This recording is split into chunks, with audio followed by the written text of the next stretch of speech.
Hello and a very good morning. You're watching the Breakfast News on Rajya Sabha television with me, Frank Pereira. Here are this morning's headlines.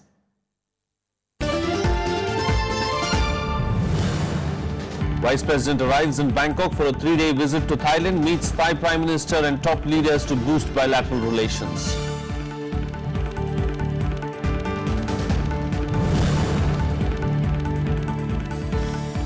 All-party meeting called by Centre to discuss duration of budget session. This ahead of Cabinet Committee on Parliamentary Affairs meeting to decide session dates.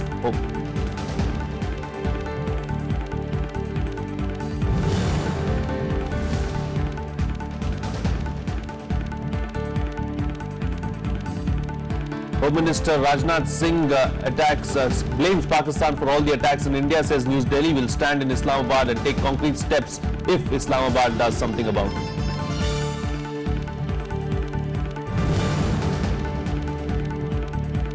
UN suspends Syria peace talks for 3 weeks. Agency maintains negotiations have not failed even as Syrian government and opposition trade charges at each other.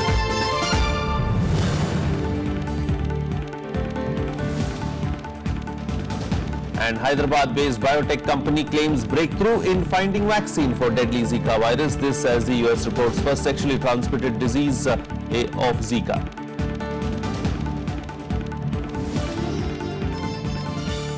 Well, our top focus on the bulletin this morning. Vice President Mohammad Hamid Ansari arrived in Bangkok on a 3-day-long visit to Thailand. In meetings with top leaders, both countries unveiled the roadmap to strengthen bilateral relations. The Vice President also met Thai Prime Minister General Prayut Chan-o-cha. Here's a report. Vice President Mohammad Hamid Ansari arrived in Thailand on Wednesday afternoon, beginning the second leg of his 5-day tour to Brunei Darussalam and Thailand. He was accorded a state-level welcome with a 19-gun salute when he arrived at the Bangkok airport. The Vice President held meeting with Prime Minister of Thailand, General Prayut Chan-o-cha. The two sides laid emphasis on expanding the cooperation in the fields of infrastructure and regional connectivity, besides areas like defence, security, health and trade.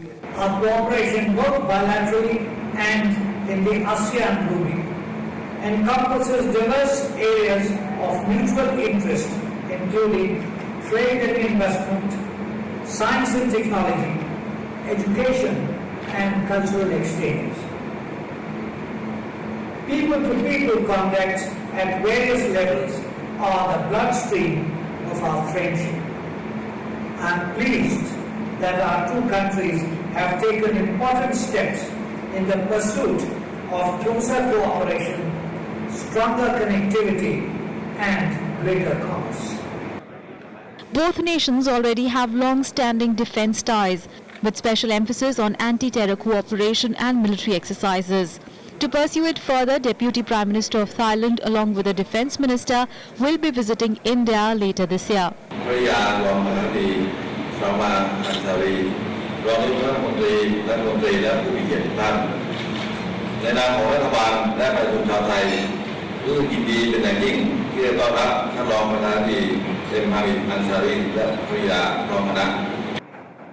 The Vice President will deliver a speech at the prestigious Chulalongkorn University in Bangkok today.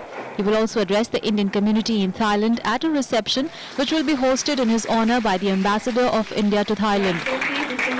Ladies and gentlemen. Earlier in the day, the Vice President wrapped up his historic state-level visit to Brunei Darussalam, where the two sides inked crucial agreements in defence, health and sports. In a meeting between Vice President Hamid Ansari and the Prime Minister of Thailand, both the countries laid emphasis on expanding ties in the sector of infrastructure and regional connectivity. The Vice President also briefed Thailand Prime Minister that India can play a crucial role in the sector of infrastructure given its flagship initiatives like Make in India. With camera person Junaid in Bangkok, Rajat Kane, Rajya Sabha TV. Moving on now, the centre has called an all-party meet today to seek opposition's views on the duration of the budget session. That meeting is slated for 10:30 a.m. The centre is seeking the opposition's stand in view of the assembly elections in 5 states. The meeting will be held before the Cabinet Committee on Parliamentary Affairs meets to finalise a broad schedule of the session. Usually, the budget session begins in the 3rd week of February and concludes early May. There is a recess in between when the budgetary demands for grants are discussed in the committees. Well, the Union government has allowed railways to form joint venture companies with state governments to mobilize resources for speedy implementation of projects. It has also decided that all allocations of coal linkages for non-regulated sectors such as cement, steel, sponge iron, aluminium, etc. will now be auction-based. In a bid to ensure greater participation of states and speedy implementation of rail projects, the Union Cabinet has allowed the railways to form joint venture companies with state governments to mobilize resources. The joint venture companies will be responsible for identifying projects, land acquisition and possible financing. कई राज्य सरकारें चाहती हैं कि उनके राज्य में तेजी से रेल का विकास हो, रेलवे का विकास हो, और उस दिशा में एक महत्वपूर्ण निर्णय लिया गया जिससे जो भी राज्य सरकार चाहे वो रेलवेज के साथ जॉइंट वेंचर कंपनी बना के फंड्स मोबिलाइज कर सकती हैं। उस कंपनी के द्वारा खुद का इक्विटी डाल सकती हैं, उसमें ऋण लिया जा सकता है, बॉन्ड्स इश्यू किए जा सकते हैं, जिससे राज्य सरकारों और रेलवेज के बीच जॉइंट वेंचर के माध्यम से तेजी से रेलवे का विकास हो। Giving a fair chance to all market participants of the non-regulated sector to secure coal linkage, irrespective of their size, the Union Cabinet also decided to auction coal linkages. The proposed auction methodology will lead to the price through a market mechanism. बिजली और खाद, fertiliser and power, ये दो sectors को छोड़ के बाकी सब सेक्टर्स हैं, स्टील, एल्यूमिनियम, स्पॉन्ज आयरन वगैरह, सीमेंट, इन सब सेक्टर्स को जो लिंकेजेस की आवश्यकता पड़ती है वो भी आगे चल के ऑक्शन के माध्यम से एक ट्रांसपेरेंट इक्वल अपॉर्चुनिटी सबको मिले, बिड करके ऑक्शन के माध्यम से वो कोयले की लिंकेजेस सबको मिल सके, ऐसा एक निर्णय आज केंद्र सरकार ने लिया है। The CCA also gave its approval to increase the MSP of copra for the 2016 season. While the MSP of milling copra has been increased from 5,550 rupees to 5,950 rupees per quintal, the MSP of ball copra has been increased from 5,830 rupees to 6,240 rupees per quintal. CCEA also approved delinking of Rajasthan Electronics and Instruments Limited, Jaipur, from its parent company Instrumentation Limited and turn it into an independent central public sector enterprise under the Department of Heavy Industry. Vishal Dahiya, Rajya Sabha TV, Delhi. Well, moving on to some other news now. Home Minister Rajnath Singh has said that most terror attacks in India emanate from Pakistan. Asking Pakistan to take definite steps to stem terror from its soil, Rajnath Singh said that the government is now formulating an effective strategy that would help prevent India from terror attacks in the future. Here's a report. Home Minister Rajnath Singh has blamed Pakistan for most of the terror attacks in the country. Speaking at the Counter-Terrorism Conference 2016 held in Jaipur, the Home Minister said that Pakistan needs to take concrete steps against terrorists on its own territory to improve bilateral relations and bring peace and stability in South Asia. He, however, assured that India will stand by Pakistan if it takes firm steps to address the menace. If Pakistan takes concrete action against terrorists on its territory, it will not only improve the bilateral ties between both the countries, but also brings peace and stability in the South Asian region. The Government of India will stand by Pakistan if it takes decisive action against terrorists and their organizations. Rajnath Singh also said that for India, the Mumbai terror attacks and the Pathankot attacks have signified a tectonic shift in its fight against terror. In the recent attack on Pathankot Airways, there was a conscious effort to target sensitive assets of the country and also cause large-scale casualties, thus taking the dynamics of terror attack in India a notch higher. Foreign Secretary S. Jaishankar, who also addressed the conference, said that India was in touch with Pakistan after the Pathankot attack and dialogue between the two countries on the terror assault would continue. He also emphasized on the need for a united effort to combat terrorism by naming and shaming countries that support terror. Naming and shaming must be carried out relentlessly in the case of perpetrators, supporters, and connivers of terrorism.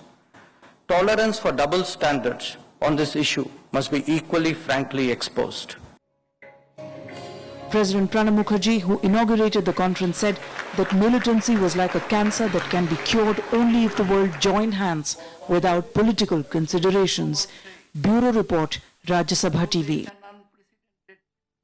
And in other news now, Transport Minister Nitin Gadkari hopes the upcoming union budget will allocate more funds for rural roads. Speaking in the first edition of Rajya Sabha Television's new program Spotlight, Gadkari outlined his vision to build a parallel transport network through inland waterways. Let's take a look. In the inaugural session of Rajya Sabha TV's program Spotlight, Transport Minister Nitin Gadkari said his ministry is giving top priority to rural connectivity. Gadkari said the Pradhan Mantri Gram Sadak Yojana must get additional allocation to fast-track rural road construction.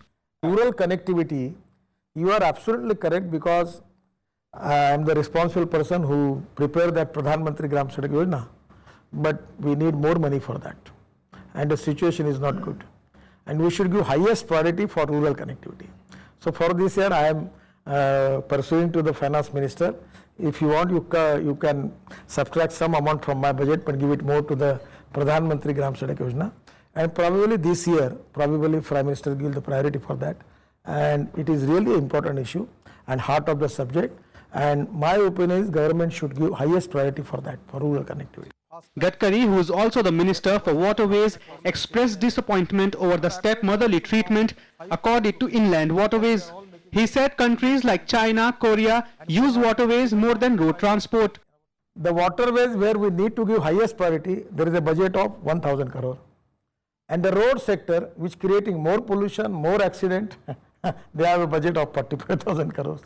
And those who are creating more pollution, more accident, they are getting big budget. And those who can save the country, they are getting the less budget. I am the Minister for Road, and I am the Minister for Ports, and I am the Minister for Island Waterways. Everything is with me. But we need to change our approach for that. I am constantly pursuing that, give priority to waterways. Gadkari, who is a key minister in Narendra Modi's government, also promised that 5 years of the NDA government will transform India's infrastructure. You can watch the complete interaction of the Transport Minister on Spotlight at 10 p.m. tonight. Bureau Report, Rajya Sabha TV. Well, amidst the Zika virus scare around the world, an Indian biotechnology firm has claimed to have achieved a breakthrough in developing a vaccine to fight the dreaded mosquito-borne virus.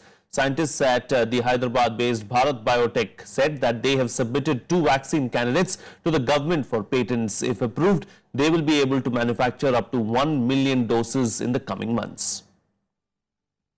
Days after the World Health Organization declared the Zika virus to be a global emergency, a Hyderabad-based biotechnology firm has claimed a breakthrough in developing a vaccine for the virus, which causes serious birth defects in children. With the world still searching for a vaccine and other global companies taking first steps on research, scientists at Bharat Biotech said that they have submitted 2 vaccine candidates to the government for patents. Preclinical studies will be concluded in the next 5 months on the vaccines, one of which is inactivated and other the recombinant. We've been working on Zika vaccine for last more than 15 months.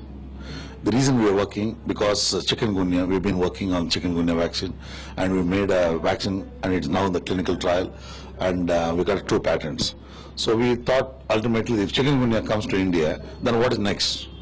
So naturally the same mosquito which transmits the chikungunya is likely to bring Zika or West Nile. That's how we started working on Zika vaccine, and we have developed that vaccine 2 vaccine candidate. Privately held Bharat Biotech is likely to seek government's help for fast-track regulatory clearances and the clinical trial process. The company said it is looking forward to Prime Minister Narendra Modi's approval to expedite regulatory clearances. If approved, they will be able to manufacture up to 1 million doses in the coming months. See, we are going to ask some government help. We don't want any money from the government, but we want the government to help us on the strategy on the regulatory issues and the clinical trial issues. If they can help us, we can make it faster. No cases of the Zika virus have been detected in India yet, but the Health Ministry on Tuesday issued guidelines on the disease. More than 20 countries in Latin America have reported an outbreak, and a rare case of the virus being transmitted through sexual contact has been reported in the United States. Bureau Report, Rajya, Sabha TV. Well, it's time for a short break now, but news and updates will continue on the other side. Stay tuned. We'll be right back.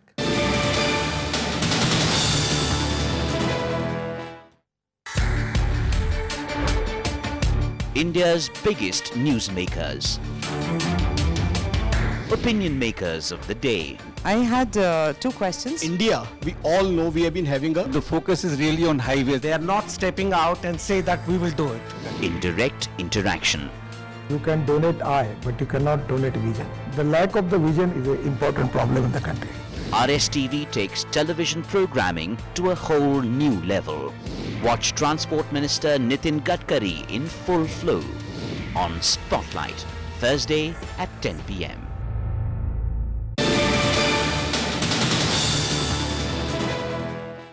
Welcome back. You're watching Rajya Sabha television. Well, the continuing protests by MCD workers have brought Delhi to its knees. Sanitation workers came out in large numbers on the national capital streets on Wednesday, throwing garbage and filth at major road intersections. Commuters had a harrowing time during peak hours, but the political blame game over the civic crisis refuses to die down. While the AAP blames the BJP for instigating the crisis, opposition BJP and the Congress accuse the Kejriwal government of deliberately curtailing funds to the corporations. As the indefinite strike of MCD workers entered its 8th day, civic services remained closed in the national capital, including critical health facilities. All MCD employees in hospitals, including doctors and nurses, have gone off work, demanding payment of their overdue salaries. हमारी हड़ताल को 8वां दिन है, उसके बावजूद हमें कोई salary का आश्वासन कहीं से नहीं मिल रहा. हमारा घर चलाना हमारे लोगों के लिए बहुत मुश्किल है.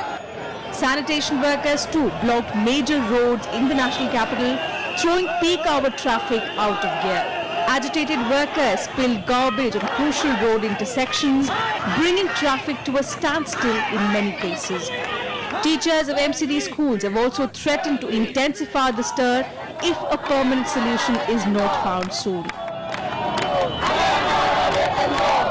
सरकार ने हमें इस हद तक मजबूर कर दिया है कि हम लोग रोड पे उतरकर उनके सारे कर्मचारियों एक साथ मिलकर सभी ने स्ट्राइक करना शुरू कर दिया.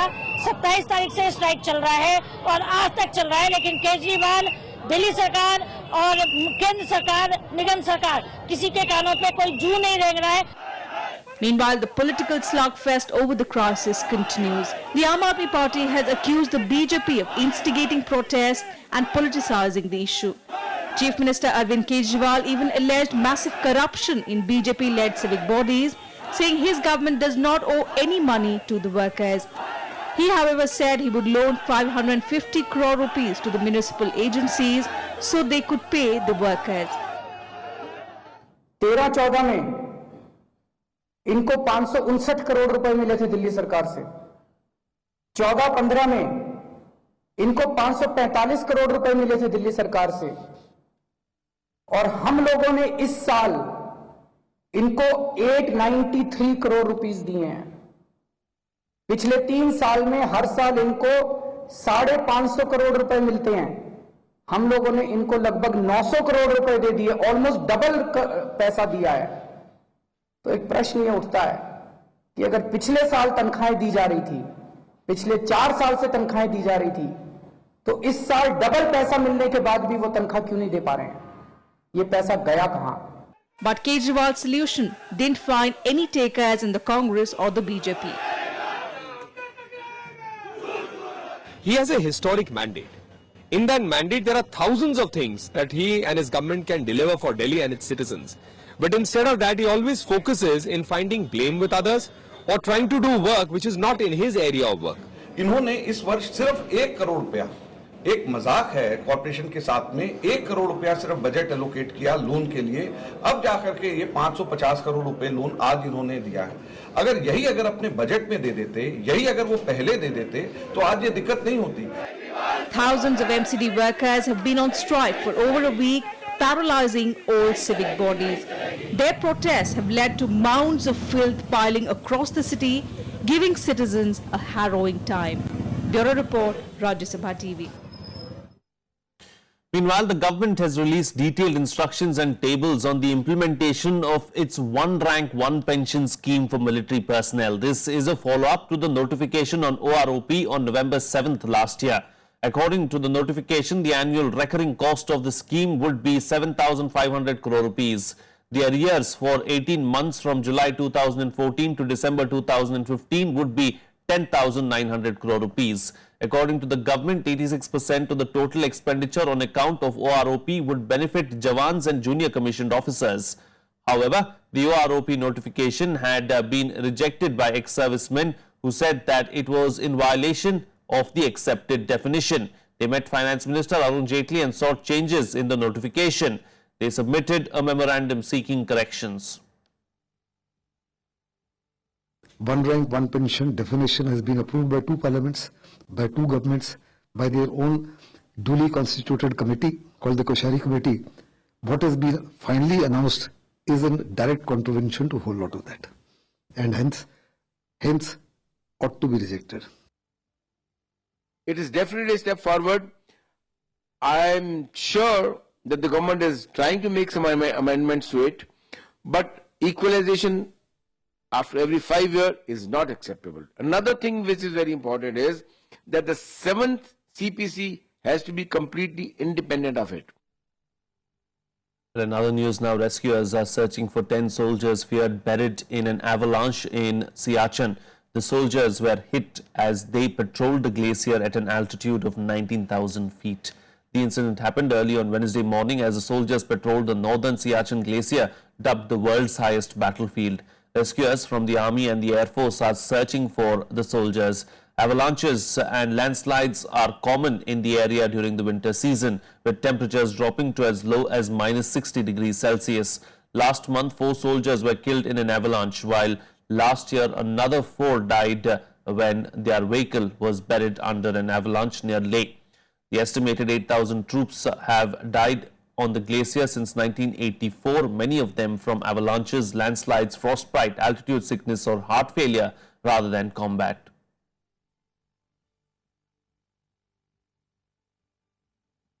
Moving on now, the 13th edition of the Delhi Auto Expo kicked off at the India Expo Mart in Greater Noida on Wednesday, with brands from over 20 countries showcasing various cars, bikes and automobile trends. The first 2 days of the expo is open to the media and business visitors, and it will be open for the public from February 5th to 9th. Among the big launches of the day were Maruti Suzuki's crossover Vitara Brezza, BMW 1 Series and Hyundai Tucson. Bollywood celebrities including Katrina Kaif and Ranbir Kapoor, along with sports stars Sachin Tendulkar and Virat Kohli, added to the glamour quotient at the event. Started in 1986 as a 9-day domestic convention of automakers in the country, the Auto Expo has steadily grown in both size and influence over the last 3 decades.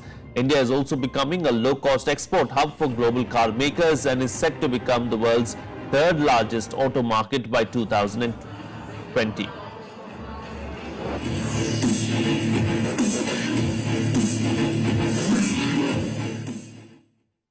Well, the Syria peace talks have been suspended for 3 weeks after days of stuttering progress and postponed meetings.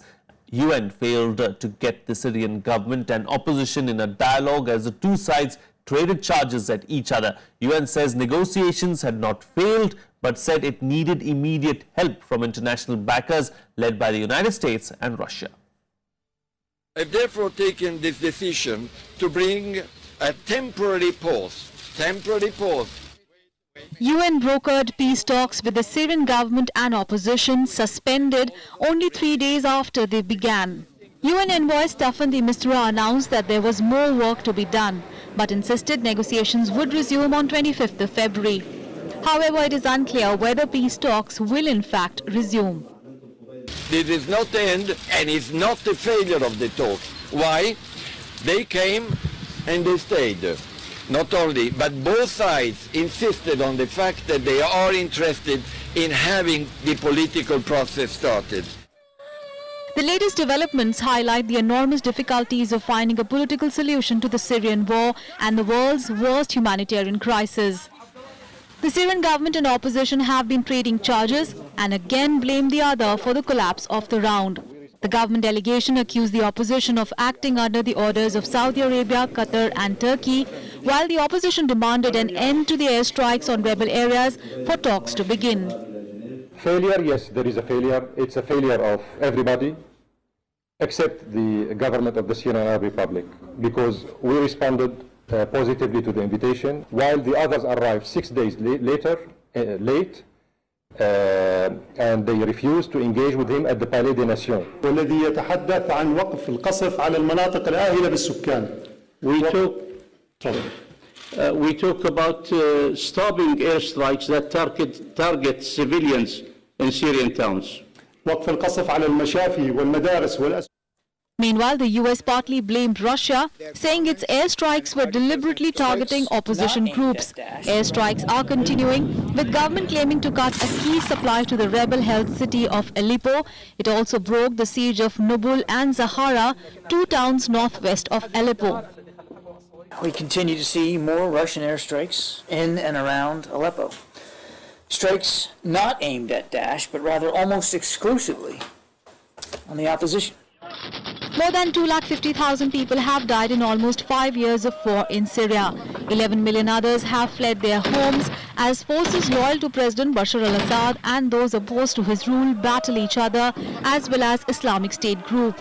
A donors conference opens in London on Thursday, aiming to raise billions in new funding for those affected. Bureau Report, Rajya Sabha TV. Here's a roundup of the other international news in our World Wrap. The Trans-Pacific Partnership, one of the biggest multinational trade deals ever, has been signed by 12 member nations. The ceremony in Auckland brings the huge trade pact, which has been 5 years in the making, another step towards becoming a reality. But the TPP continues to face opposition. The 12 nations account for some 40% of the world's economy. They now have 2 years to ratify or reject the pact. US presidential candidate Donald Trump has called for a new election in Iowa, accusing the Republican winner Ted Cruz of fraud. Trump said that while voting was going on, Cruz's aides had posted a false report on Twitter that Ben Carson had suspended his campaign. As a result, some of the Carson votes ended up going to Cruz. Trump came second in the first state-by-state contest to pick each party's presidential nominee.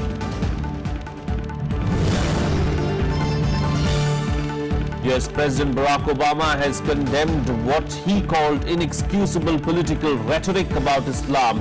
In his first visit to a US mosque as president, Obama said anti-Muslim rhetoric had no place in his country. Obama was speaking at the Islamic Society of Baltimore Mosque in Maryland.